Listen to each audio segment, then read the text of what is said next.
आपण जोडले गेलोय थेट मुंबईतून आणि पहिलीच बातमी येते कोल्हापुरातून। कोल्हापूरच्या कसबा बावड्यात तरुणांच्या 2 गटात किरकोळ कारणावरून तुंबळ हाणामारी झाली आहे। या वादात तलवारी आणि काठ्यांचा उघडपणे वापर झाल्याने परिसरात प्रचंड दहशत पसरली आहे। या राड्याचं सीसीटीव्ही फुटेज समोर आलंय, तर शाहूपुरी पोलिसांनी दोन्ही गटांवर गुन्हे दाखल करण्याची प्रक्रिया सुरू केली आहे।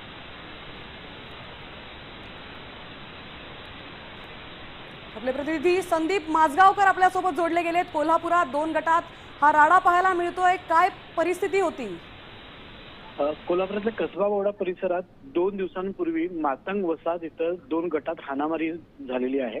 किरकोळ कारणावरून सुरू झालेल्या हाणामारीचं पर्यावरण तलवारी, काट्या, हॉकी स्टिक घेऊन करण्यात आलं होतं आणि ही जेव्हा हाणामारी सुरू झाली त्यावेळी महिलांनी सुद्धा यामध्ये सहभाग घेतला आणि ही हाणामारी झालेली आहे।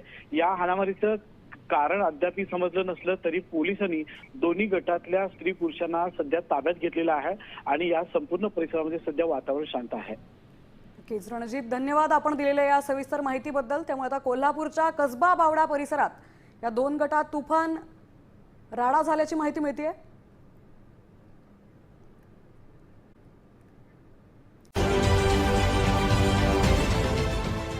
देश विदेशातील प्रत्येक घडामोडींचे लाईव्ह अपडेट मिळवण्यासाठी आता साम टीव्हीच्या सर्व सोशल मीडिया प्लॅटफॉर्मला लाईक, फॉलो आणि सबस्क्राईब करा।